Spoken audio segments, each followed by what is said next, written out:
News ಅವರಿಗೆ ಮತ್ತು ಸ್ವಾಗತ. ಸೋಮಶೇಖರ್, ಈಗ ಮಾದೇವಪ್ಪ ಹೇಳ್ತಾ ಇದ್ದಾರೆ ನನ್ನ ಅಸೆಟ್ಟು ಅದು ನಾನು ತೊಗೊಂಡೋಗಲ್ಲ, ಸರ್ಕಾರದ ಅಸೆಟ್ ಅಂತ ಹೇಳ್ತಾರೆ. ಹಿಂದೆ ವಾಸ್ತು ಜ್ಯೋತಿಷಿ ಮಾತುಗಳನ್ನ ಕೇಳಿ ಒಡೆದಾಕುವಂಥದ್ದು. ಮೊನ್ನೆ ತಾನೇ ಆಂಜನೇಯ ಕೂಡ ವಿಧಾನಸೌಧದಲ್ಲಿ ತಮ್ಮ ಆಫೀಸನ್ನು ನವೀಕರಣ ಮಾಡ್ಕೊಂಡಿದ್ದಾರೆ.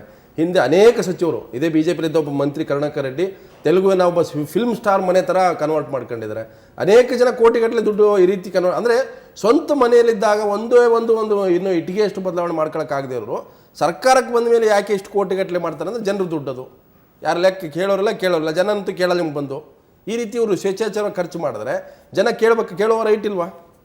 ಜನಗಳು ಕೇಳ್ತಾ ಇಲ್ವಲ್ಲ, ಅದೇ ತಪ್ಪಾಗಿರೋದು. ಇವತ್ತು ಹಿಂದೆ ನಾಯಕರನ್ನ ಆಯ್ಕೆ ಮಾಡ್ಕೊಳ್ತಕ್ಕಂಥ ಮಾನದಂಡನೇ ಬೇರೆ ಇತ್ತು. ಪ್ರಜಾಪ್ರಭುತ್ವದಲ್ಲಿ ನಾಯಕರಾಗ್ತಕ್ಕಂಥವ್ರನ್ನ ಆಯ್ಕೆ ಮಾಡ್ಕೊಳ್ತಕ್ಕಂಥ ಮಾನದಂಡ ಬೇರೆ ಇತ್ತು. ಇವತ್ತು ಮಾನದಂಡನೇ ಬದಲಾವಣೆ. ಜನ ಇದು ಮಾಡಿದ್ರೆ ಒಪ್ಕೊಳ್ತಾರೆ ಅನ್ನೋ ಥರ ಬಂದಿದೆ. ಜನ ಈಗ ನಾನು 99ವರೆಗೂ ಒಂದು ಬಂಗ್ಲೋನಲ್ಲಿದ್ದೆ, ಶಾಂಕಿ ರೋಡ್ನಲ್ಲಿ. ಆವಾಗ ನಮ್ಮ ಬಂಗ್ಲೋ ಒಳಗಡೆ ಒಂದು ದೊಡ್ಡ ಹೂವಿನ ತೋಟ ಇತ್ತು, ಭಾಳ ಸುಂದರವಾದಂಥ ಹೂವಿನ ತೋಟ ಇತ್ತು. ನನ್ನ ಬಂದ ನಂತರ ಕಾಂಗ್ರೆಸ್ ಗೌರ್ಮೆಂಟ್ನಲ್ಲಿ ಬಂದಂಥ ಮಂತ್ರಿಗಳು ಅದೇ ಬಂಗ್ಲೆಗೆ ಅದನ್ನೆಲ್ಲ ಹೊಡೆಸಾಕಿ ಬರೀ ಕಾರ್ ಪಾರ್ಕಿಂಗ್ ಮಾಡಿದ್ರು. ಇನ್ನೊಬ್ಬ ಮಂತ್ರಿ ಬರ್ತಾರೆ, ಮತ್ತೆ ಗಾರ್ಡನ್ ಬೇಕು ಅಂತ ಹೊಡೆದಾಕಿಸ್ತಾರೆ. ಈಗ ಒಬ್ಬರು ಮಂತ್ರಿ ಈಗ ಮಂತ್ರಿ ಸ್ಥಾನ ಶಾಶ್ವತ ಅಲ್ಲ, ಆದರೆ ಬಂಗ್ಲೋ ಶಾಶ್ವತ. ಅದು ಬಂದವರೆಲ್ಲ ತನ್ನ ಬಂದಂಗೆಲ್ಲ ಇಷ್ಟ ಬಂದಂಗೆಲ್ಲ ಬದಲಾವಣೆ ಮಾಡ್ತಾ ಹೋದರೆ no doubt the building will remain like there only. But if you go on changing it, ಬಂದವರೆಲ್ಲ ಬದಲಾವಣೆ ಮಾಡ್ತಾ ಹೋದರೆ ಅದಕ್ಕೆ ನಷ್ಟ ಕಟ್ಟವ್ರು ಯಾರು? ಸದಾನಂದ ಗೌಡರು ಕ್ಯಾಬಿನೆಟಲ್ಲಿ ಮಂತ್ರಿ ಆಗಿದ್ದವರು ಜಗದೀಶ್ ಶೆಟ್ಟರ್ CM ಆದಮೇಲೆ ಬರೀ ಒಂದು ತಿಂಗಳಲ್ಲಿ ಸೋಫಾ ಸೀಟ್ ಚೇಂಜ್ ಮಾಡಿದ್ದಾರೆ, ಮನೆಗಳು ನವೀಕರಣ ಮಾಡ್ಕೊಂಡಿದ್ದಾರೆ. 2 ತಿಂಗಳಲ್ಲಿ ಅದು ಹೆಂಗೆ ಆಗುತ್ತೆ ಗೊತ್ತಾಗ್ತಲ್ಲ ನನಗೆ. ಅದಕ್ಕೇ ಅವರು ಜವಾಬ್ದಾರಿಯಿಂದ ಕೆಲಸ, ಪ್ರತಿಯೊಬ್ಬರೂ ನಾನು ಹೇಳಿದಾಗೆ ಒಬ್ಬ ನಾಯಕತ್ವ ಅಂದರೆ ಜವಾಬ್ದಾರಿತನ ಇರಬೇಕು. ಜವಾಬ್ದಾರಿ ಯಾರಿಗೆ? ಜನರಿಗೆ, ಸರ್ಕಾರಕ್ಕೆ.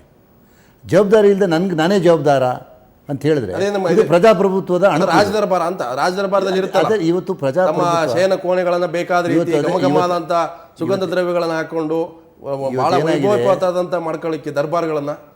ಇವತ್ತು ರಾಜಕಾರಣ ಅಂದರೆ ಇವತ್ತು ಮೋಜಿಗೋಸ್ಕರ, ಹಣ ಮಾಡೋದಕ್ಕೋಸ್ಕರ ಇರ್ತಕ್ಕಂಥ ಅವಕಾಶ ಅಂತ ತಿಳ್ಕೊಂಡಿದ್ದಾರೆ ಎಲ್ಲರೂ. ಆ ಟೈಮಲ್ಲಿ ಹೆಂಗಾದ್ರು ಬೆರೆದು ಬಿಡಬೇಕು, ಆ ರೀತಿ ಆ ಭಾವನೆಗಳು ಬಂದುಬಿಟ್ಟಿದೆ. ಅಂಥ ಭಾವನೆಗಳಿರ್ತಕ್ಕಂಥವರೇ ಅಧಿಕಾರಕ್ಕೆ ಬರ್ತಾ ಇದ್ದಾರೆ. ಅದು ಬದಲಾವಣೆ ಆಗಬೇಕಾದ್ರೆ ಚುನಾವಣಾ ಪದ್ಧತಿ ಬದಲಾವಣೆ ಆಗಬೇಕು. ಜನರು ಇದನ್ನು ಚುನಾವಣಾ ಸಂದರ್ಭದಲ್ಲಿ ಕೂಡ ಫಿಕ್ಸ್ ಆಗಬೇಕಾಗತ್ತೆ ಜವಾಬ್ದಾರಿ. ಒಂದು ನಿಮಿಷ, ಯಾಕಂದರೆ ಸಿದ್ದರಾಮಯ್ಯ ಕೂಡ ಕಾವೇರಿಗೆ ನಾನು ಹೋಗೋದಿಲ್ಲ ಅಂತ ಹೇಳಿದ್ರು ಆರಂಭದಲ್ಲಿ. ಸೊ ಆಮೇಲೆ ನೋಡಿದ್ರೆ ಕಾವೇರಿ ಮನೆಗಳನ್ನು ಕೂಡ ಯಾವ ರೀತಿ ಅವ್ರು ಬದಲಾವಣೆ ಮಾಡ್ಕೊಂಡ್ರೆ ಅಲ್ಲೂ ಕೂಡ ಕೋಟಿಗಟ್ಟಲೆ ಹಣ ವೆಚ್ಚ ಆಯಿತು. ಬಟ್ ಅವರು ಸಿದ್ದರಾಮಯ್ಯ ಹೇಳಿದ್ರೆ ಏನಂದರೆ ನಂಗೆ ಗೊತ್ತಿಲ್ಲದಂಗೆ ಮಾಡೋದು. ಗೊತ್ತಿಲ್ಲ ಹೆಂಗೆ ಮಾಡ್ತಾರೆ, ಯಾವ ಅಧಿಕಾರಿ ಮಾಡ್ತಾರೆ? ಇಷ್ಟು ಪ್ರಮಾಣದಲ್ಲಿ ಈ ಬದಲಾವಣೆಗಳು ಮಾಡ್ಕೊಂಡು ಆ ಫರ್ನಿಚರು, ಅಲ್ಲಿ ಇರ್ತಕ್ಕಂಥ ಟಾಯ್ಲೆಟ್ಗಳು, ಬೆಡ್ರೂಮು, ಆಮೇಲೆ ಅಡುಗೆ ಮನೆ ಎಲ್ಲ ಕೂಡ ಬದಲಾವಣೆ ಮಾಡ್ಕೊಂಡಿದ್ದಾರೆ. ಅಂದರೆ ಅಲ್ಲಿವರೆಗೆಲ್ಲ ಒಬ್ಬ ಮಂತ್ರಿ ಅಲ್ಲಿ ಜಗದೀಶ್ ಶೆಟ್ಟರಲ್ಲಿ ಕೆಲಸ ಮಾಡಿದ್ರು CM ಆಗಿ, ಅದರಿಂದ ಕೂಡ ಅನೇಕರಲ್ಲಿ ಕೆಲಸ ಮಾಡಿದರು. ಅಂದರೆ ಒಬ್ಬೊಬ್ಬ ಬರ್ತಾ ಇದ್ದ ಹಾಗೆ ಇಷ್ಟು ಬದಲಾವಣೆ ಮಾಡ್ಕೊಂಡು ಹೇಗೆ ಸೋಮಶೇಖರ್ ಅವರೇ? ಈಗ ನಾವು ಹೇಳಿದಾಗೆ ಮೊದಲು ನಾಯಕರಾದವರು ಆದರ್ಶ ಆಗಿರ್ತಾರೆ, ಅವರೇ ಆದರ್ಶ ಆಗಬೇಕು. ಅವರು ತೋರಿದಾಗ ಬೇರೆ ಮಂತ್ರಿಗಳು ಅದೇ ರೀತಿ. ಈಗ ಹಿಂದೆ ರಾಮಕೃಷ್ಣ ಹೆಗಡೆ ಅವರು ಕೆಂಪು ಇದನ್ನು ತೆಗೆದುಹಾಕಿದ್ರು. ಸಿಗ್ನಲ್ ಫ್ರೀ ಇರಬಾರ್ದು, ಅವ್ರಿಗೆ ಸಾಮಾನ್ಯ ವ್ಯಕ್ತಿ ಹೋದಾಗ ಹೋಗಬೇಕು ಅಂತ ಮಾಡಿದ್ರು. ಎಲ್ಲ ಮಂತ್ರಿಗಳು ಹಾಗೆ ನಡ್ಕೊಂಡ್ರು. ಅದರಿಂದ ಮುಖ್ಯಮಂತ್ರಿ ಆದವರು ಸರಿಯಾದಂಥ ರೀತಿಯಲ್ಲಿ ನಡ್ಕೊಂಡು. ಬಟ್ ಸಂಪೂರ್ಣ ನಾವು ನವೀಕರಣ ವಿರೋಧ ಅಂತ ಹೇಳಲ್ಲ, ನವೀಕರಣ ಮಾಡಿ ಅವಶ್ಯಕತೆ ಎಷ್ಟಿದೆಯೋ ಅಷ್ಟು ಮಾಡಿದ್ರೆ ಸಾಕು. ಆದರೆ ಅಧಿಕಾರ ಇದೆ ಅಂತ ಹೇಳಿ ಮೋಜಿಗೋಸ್ಕರ ಉಪಯೋಗಿಸ್ಕೊಂಡು ಇಲ್ಲಿ ಮಾದೇವಪ್ಪನವ್ರ ಮೊಮ್ಮಕ್ಕಳಿಗೆ ಕಾರ್ಟೂನ್ಗಳನ್ನು ಕೂಡ ಹಾಕಿದ್ದಾರೆ, ಅಂದರೆ ಗೋಡೆ ಮೇಲೆ.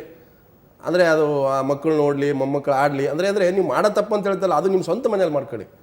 ಇದು ಸರ್ಕಾರಿ ಬಂಗಲೆ, ಸರ್ಕಾರದಲ್ಲಿ ಕೆಲಸ ಜನ ಬರ್ತಾರೆ, ನಿಮ್ಮ ಕ್ಷೇತ್ರದವರು ಜನ, ಇಲಾಖೆ ಸಂಬಂಧಪಟ್ಟವರು ಅರ್ಜಿ ಇಟ್ಕೊಂಬರ್ತಾರೆ. ಅವ್ರು ಕೂಡಕ್ಕೆ ವ್ಯವಸ್ಥೆ ಮಾಡಿ, ಅವ್ರಿಗೆ ಬೇಕಾದ ಕುಡಿಯೋ ನೀರಿನ ವ್ಯವಸ್ಥೆ ಮಾಡಿ, ಒಂದು ಕಡೆ ಸಾರ್ವಜನಿಕ ಸಂಪರ್ಕ ಥರ ಒಂದು ವ್ಯವಸ್ಥೆ ಅದು ಮಾಡ್ಕೊಳ್ಳಿ, ತಪ್ಪೇನಲ್ಲ ಅದು. ಜನ ಅದನ್ನು ಮನ್ನಣೆ ಕೊಟ್ಟಿದ್ದಾರಲ್ಲ, ಏನು ಮಾಡ್ತೀರಿ? ಜನ ಮನ್ನಣೆ ಕೊಟ್ಟಿದ್ದಾರೆ, ಅಂಥವ್ರನ್ನೇ ಆಯ್ಕೆ ಮಾಡ್ಕೊಳ್ತಾ ಇದ್ದಾರೆ, ಅಂಥವ್ರಿಗೆ ಅಧಿಕಾರ ಕೊಡ್ತಾ ಇದ್ದಾರೆ. ಯಾರು ತಪ್ಪು? ಇದು ಪ್ರಜಾಪ್ರಭುತ್ವದ ಅಣುಕು ಇದು. ಅಲ್ಲ, ಆಯ್ಕೆ ಆದ್ಮೇಲೆ ನಾನು ಬದಲಾವಣೆ ಯಾಕಾಗಬೇಕು ಅಂತ ನಾನು ಹೇಳ್ತೀನಿ. ಅಂಬೇಡ್ಕರ್ ಸಿದ್ಧಾಂತ ಬದಲಾವಣೆ, ಲೋಯ ಸಿದ್ಧಾಂತ ಬಗ್ಗೆ ಮಾತಾಡ್ತೀನಿ, ಅನೇಕ ಸಾಮಾಜಿಕ ನ್ಯಾಯದ ಬಗ್ಗೆ ಮಾತಾಡೋನು. ನೀವು ಬೇರೆಯವರಿಗೆ ಭಿನ್ನವಾಗಿರ್ಬೇಕು. ಲೆಕ್ಕ ಕೊಂಡ್ರೆ ಮುಖ್ಯಮಂತ್ರಿಗಳು ಎಷ್ಟು ಸಾರಿ ತಮ್ಮ ನಿಲುವನ್ನು ಬದಲಾವಣೆ ಮಾಡಿದ್ದಾರೆ? ಯಾವುದಾದ್ರು ಒಂದು ನಿಲುವಿಗೆ ಬದ್ಧತೆ ತೋರಿಸಿದಾರಾ? ಎಷ್ಟು ಬದಲಾವಣೆ ಮಾಡ್ಕೊಂಡಿದ್ದಾರೆ? ಅವ್ರು ಹೇಳಿದ್ದೆ ಒಂದು ಮತ್ತೆ ವಿತ್ಡ್ರಾ ಮಾಡ್ಕೊಂಡಿದ್ದಾರೆ ಎಷ್ಟೋ ಸಾರಿ. ಈ ರೀತಿ ಒಬ್ಬ ನಾಯಕರ ಒಂದು ಬದ್ಧತೆನೇ ಇಲ್ಲದೆ ಇದ್ದಾಗ ಏನು ಮಾಡ್ತೀರಿ? ಅವರೇ ಆಗಿರುವಾಗ ನನಗೆ ಯಾರು ಹೇಳೋರು ಅಂತ ಕೇಳ್ತಾರೆ. ಅಧಿಕಾರಿಗಳು, ಮಂತ್ರಿಗಳು ಈ ರೀತಿ ನಡೆದಾಗ ಅಧಿಕಾರಿಗಳಿಗೆ ಅವರು ಬೇಕಾದಂಗೆ ನಡ್ಕೊಂಡು ಹೋಗ್ತಾರೆ. ಅವ್ರಿಗೆ ಇದೇ ಕೆಲಸ. ಈಗ ಅದಕ್ಕೆ ಕಾಂಟ್ರಾಕ್ಟ್ ಯಾವಾಗ ನವೀಕರಣ ಅಂದರೆ PWD ಅಧಿಕಾರಿಗಳಿಗೆ ನವೀಕರಣ ಅಂತಂದರೆ ಅಥವಾ ಒಂದು ಆಧುನೀಕರಣ ಅಂದರೆ ಅದು ಆಡಳಿತದಲ್ಲಿ ತೋರಿಸ್ಬೇಕು ಹೊರತು ವೈಯಕ್ತಿಕ ಜೀವನದಲ್ಲ. ಆಡಳಿತದಲ್ಲಿ ನವೀಕರಣ ತೋರಿಸ್ಬೇಕು, ಸರಳತೆ ತೋರಿಸ್ಬೇಕು ಮತ್ತು ದಕ್ಷತೆ ತೋರಿಸ್ಬೇಕು. ಆಡಳಿತದಲ್ಲಿ ಒಳ್ಳೆಯ ಗೌರ್ಮೆಂಟನ್ನು ಕೊಡ್ತಕ್ಕಂಥದ್ರಲ್ಲಿ ಈ ಆಸಕ್ತಿ ತೋರಿಸ್ಬೇಕು ಹೊರತು ವೈಭವೀಕರಣದಲ್ಲ. ಮತ್ತು ಇನ್ನೊಂದು ಅಲ್ಲಿ ಗುಮಾನಿ ಬರುತ್ತೆ, ಇವತ್ತು ಇರ್ತಕ್ಕಂಥ ಎಲ್ಲ ಸಚಿವರ ಬಂಗಲೆಗಳನ್ನು ಈ ರೀತಿ ನವೀಕರಣ ಆಗ್ತಾಯಿಲ್ಲ. ಮಹದೇವಪ್ಪವರು ನಮ್ಮ ಬಂಗಲೆ ಮಾತ್ರ ನವೀಕರಣ ಆಗ್ತಾರೆ. PWD ಇಲಾಖೆ ಅನ್ನೋ ಕಾರಣಕ್ಕೆ ಅದು ನನ್ನ ಕೈಯಲ್ಲಿದೆ, ನಾನು ಯಾವ ಅಕೌಂಟಿಗೆ ದುಡ್ಡು ತೊಗೊಂಡ್ಬಿಡ್ಬೋದು, ಆ ಗಾರ್ಡನಿಂಗ್ ಒಂದು ತೋಟಗಾರಿಕೆಯಲ್ಲಿ ತೊಗೋಬೋದು, ಇನ್ನೊಂದು ಇಲಾಖೆಯಿಂದ ತೊಗೋಬೋದು, ಬೇರೆ ಬೇರೆ ದುಡ್ಡನ್ನು ತೊಗೊಂಡ್ಬಿಟ್ಟು ಈ ವೈಭವ ಮಾಡೋಕ್ಕೆ ಅವರು ಅದೊಂದು ರೀತಿ ಸ್ವಜನ ಪಕ್ಷಪಾತನೂ ಆಗಲ್ವ ಇದು? ಎಲ್ಲ ಮಂತ್ರಿಗಳಿಗೂ ಒಂದೇ ಅಧಿಕಾರ ಇದೆ. ಆದರೆ ಕೆಲವು ಮಂತ್ರಿಗಳು ಅವರವರ ಇಲಾಖೆ ಅಧಿಕಾರಿಗಳನ್ನ ಕೆಲವು ದುರುಪಯೋಗ ಮಾಡ್ಕೊಳ್ತಾರೆ. ಒಂದೊಂದು ಈ ಉದಾಹರಣೆ ತೋಟಗಾರಿಕೆ ಮಂತ್ರಿಗಳು ತಮ್ಮ ತೋಟ ಬೆಳವಣಿಗೆ ಮಾಡ್ಕೊಳ್ಳೋದು ಉಪಯೋಗಿಸ್ಕೊಳ್ತಾರೆ. ನೀರಾವರಿ ಮಂತ್ರಿಗಳು ತಾವು ಬೇಕಾದರೆ ಅವರ ಜಮೀನುಗಳಿಗೆ ನೀರು ಒದಗಿಸ್ಕೊಳ್ತಕ್ಕಂಥ ಪ್ರಯತ್ನ ಮಾಡ್ತಾರೆ. ಹೀಗೆ ಒಂದು ಇಲಾಖೆಗೆ ಸೀಮಿತ ಆದದಲ್ಲ. ಇದು ಏನಾಗಿದೆ, ಅವ್ರ ಮನೋಭಾವಗಳು ಬದಲಾವಣೆ. ಬಟ್ ಅಧಿಕಾರಿಗಳು ಕೂಡ ಇವ್ರು ಮೆಚ್ಚಕ್ಕೆ ಮಾಡಬಹುದು ನೋಡಿ.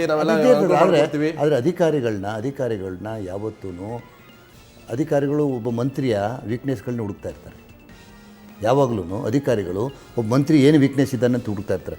ಅದನ್ನು ತೃಪ್ತಿಪಡಿಸ್ಬಿಟ್ಟು ಅದಕ್ಕೆ ತಕ್ಕಂತೆ ನಡ್ಕೊಳ್ತಕ್ಕಂಥ ಮನೋಭಾವ ಅಧಿಕಾರಿಗಳಲ್ಲಿದೆ. ಅದಕ್ಕೆ ಏನಾದರೂ ಮಂತ್ರಿಗಳು ವೀಕ್ನೆಸ್ ತೋರಿಸಿದ್ರೆ ಅಲ್ಲಿ ಮುಗೀತು. ಸೊ ಇದು ಲಾನ್ ಮಾಡ್ಕೊಳ್ಳೋಣ, ಪಾರ್ಕಿಂಗ್ ಮಾಡೋಣ, ಇಲ್ಲಿ ಟೆನ್ನಿಸ್ ಆಡೋಣ, ಇಲ್ಲಿ ಮೋಜು ಮಸ್ತಿಗೆ ಒಂದು ವ್ಯವಸ್ಥೆ ಮಾಡ್ಕೊಳ್ಳೋಣ ಅವ್ರು ಕೇಳ್ತಿರ್ತಾರೆ. ಅಧಿಕಾರಿಗಳು ಯಾವಾಗಲೂ ವೈಯಕ್ತಿಕವಾದಂಥ ಹಿತವನ್ನೇ ಕಾಪಾಡೋಕ್ಕೆ ಪ್ರಯತ್ನ ಮಾಡ್ತಾರೆ ಮಂತ್ರಿಗಳದ್ದು. ಆದರೆ ಮಂತ್ರಿಗಳು ಆವಾಗ ಇದು ಜವಾಬ್ದಾರಿ, ಇದು ರಾಜ್ಯದ ಅವಕಾಶ ಇದೆ ಹೊರತು ನನ್ನ ಸ್ವಂತಕ್ಕಲ್ಲ ಅಂತ ಯೋಚನೆ. ಸರ್, ನಾನು ಕೊನೆಯದೇ ಕೇಳ್ತೀನಿ ಮಾದೇವಪ್ಪನವರು ಈ ವಿಚಾರದಲ್ಲಿ ತಾವು ನಿಜಕ್ಕೂ ಕೂಡ ಸಾಮಾಜಿಕ ನ್ಯಾಯ ಬಡವರ ಬಗ್ಗೆ ಕಾಳಜಿ ಇದ್ದಿದ್ರೆ ಈ ದುಡ್ಡಲ್ಲಿ ಇವತ್ತು ಬಡವರಿಗೆ, ಅವ್ರ ದಲಿತರಿಗೆ ಆಶ್ರಯ ಮನೆ ಕಟ್ಸ್ಕೋಬೋದಿತ್ತು, ಅನೇಕರಿಗೆ ಬೋರ್ವೆಲ್ ಕೊಡಿಸ್ಬೋದಿತ್ತು. ಇವತ್ತು ನನ್ನ ದುಡ್ಡು ನಾನು ಖರ್ಚು ಪೋಲ್ ಮಾಡ್ತಾ ಇಲ್ಲ, ಸರ್ಕಾರಕ್ಕೆ ಉಳ್ಕೊಳ್ಳುತ್ತೆ ಅದು ಅಸೆಟ್ ಅಂತಂದರೆ ಇನ್ನೇನು ಉತ್ತರ? ನಾನು ಮೊದಲೇ ಹೇಳಿದೆ, ಇನ್ನೊಬ್ಬರು ಮಂತ್ರಿಗಳು ಅದನ್ನು ಬದಲಾವಣೆ ಮಾಡೋದು ಅದು ಸರ್ಕಾರಕ್ಕೆ ಉಳಿತದಲ್ಲ. ಈಗ ಪ್ರತಿಯೊಬ್ಬ ಮಂತ್ರಿಗಳು ಬಂದಾಗೆಲ್ಲ ಚೇಂಜ್ ಮಾಡ್ಕೊಂಡು ಹೋಗ್ತಾ ಇದ್ರೆ ಎಷ್ಟು ಹಣ ಖರ್ಚಾಗುತ್ತೆ? ಬಿಲ್ಡಿಂಗ್ ಬದಲಾವಣೆ ಆಗ್ತದೆ, ಎಲ್ಲ ಒಂದು ಕಡೆ ಬ್ರೇಕ್ ಬೀಳ್ಬೇಕಲ್ಲ ಅದಕ್ಕೆ. ಅದು ಎಲ್ಲೇ ಒಂದು ಕಡೆ ಬೀಳಬೇಕು. ಆಡಳಿತದಲ್ಲಿ ಬದಲಾವಣೆ ಮಾಡಬೇಕು ಹೊರತು ನವೀಕರಣದಲ್ಲಿ, ಮನೆಗಳ ನವೀಕರಣದಲ್ಲ, ದಕ್ಷತೆಯಲ್ಲಿ ಬದಲಾವಣೆ ಮಾಡಬೇಕು ಹೊರತು ಆಡಳಿತದ ಚುರುಕನ್ನು ಮುಟ್ಟಿಸ್ತಕ್ಕಂಥದ್ದಲ್ಲಿ. ಆದರೆ ವೈಯಕ್ತಿಕವಾಗಿ ಮನೆಗಳನ್ನ ಬದಲಾವಣೆ ಮಾಡೋದ್ರಲ್ಲಿ ದಕ್ಷತೆ ತೋರೋದಿಲ್ಲ. ಎಸ್ ಸೋಮಶೇಖರ್ ಅವರು ಒಂದು ಮಾತನ್ನು ಹೇಳಿದ್ರು, ನಮ್ಮ ಬದಲಾವಣೆ ಇದ್ದರೂ ಕೂಡ ಆಡಳಿತದಲ್ಲಿ ನಮ್ಮ ಕೆಲಸಗಳಲ್ಲಿ ಆಗಬೇಕು ಹೊರತಾಗಿ ಕೇವಲ ಮನೆಗಳನ್ನು ಅಥವಾ ನಮ್ಮ ಕಚೇರಿಗಳನ್ನು ಬದಲಾವಣೆ ಮಾಡಿಕೊಂಡ್ರೆ ಸಾಲೋದಿಲ್ಲ. ಯಾಕಂತಂದ್ರೆ ಜನರಿಗಾಗಿ ಕೆಲಸ ಮಾಡುವಾಗ ಈ ಬದಲಾವಣೆಗಳು ಲೆಕ್ಕಕ್ಕೆ ಬರೋದಿಲ್ಲ. ನಾವು ನಮ್ಮದೇ ಆದಂಥ ದರ್ಬಾರನ್ನು ಮಾಡೋಕ್ಕೆ ಹೊರಟಾಗ ಈ ರೀತಿಯ ಬದಲಾವಣೆಗಳು ಮಾಡಿಕೊಂಡು ನಾನು ಮಂತ್ರಿಯಾಗಿ ಉಳಿತೀನಿ ಅಂದರೆ ಅದು ನಿಜಕ್ಕೂ ಕೂಡ ಮೂರ್ಖತನ ಆಗುತ್ತೆ. ಯಾಕಂತಂದರೆ ಇವರು 5 ವರ್ಷ ಮಂತ್ರಿ ಆಗಿರ್ತಾರೆ, ಆ ಬಂಗಲೆ ಮತ್ತೆ ಬೇರೆ ಬರ್ತಾ ಇರ್ತಾರೆ. ಬೇರೆಯವರು ಬಂದ ಹಾಗೆ ನಿಮ್ಮ ದುಡ್ಡಲ್ಲಿ ಈ ರೀತಿಯ ಬದಲಾವಣೆ ಮಾಡ್ಕೊಳ್ತಾ ಹೋದರೆ ಅದಕ್ಕೆ ಯಾವುದೇ ರೀತಿಯ ಬ್ರೇಕ್ ಇರೋದಿಲ್ಲ. ಅಂಥದ್ದೊಂದು ಬ್ರೇಕ್ ಹಾಕಬೇಕು ಅನ್ನುವಂಥದ್ದು ಸೋಮಶೇಖರ್ ಅವರು ವಾದ. ಸೊ ಈ ನಿಟ್ಟಿನಲ್ಲಿ ಪ್ರತಿಯೊಬ್ಬ ಪಕ್ಷಗಳು, ಪ್ರತಿಯೊಬ್ಬ ಶಾಸಕರು ಆಲೋಚನೆ ಮಾಡಿ ಅದಕ್ಕೊಂದು ಬ್ರೇಕ್ ಹಾಕುವಂಥ ಕೆಲಸ ಮಾಡಬೇಕು. ಇದು ಇವತ್ತಿನ ನ್ಯೂಸ್ ಅವರ್ ನೇರ ದಿಟ್ಟ ನಿರಂತರ ಸುದ್ದಿಗೆ ನೋಡ್ತಾ ಇರಿ.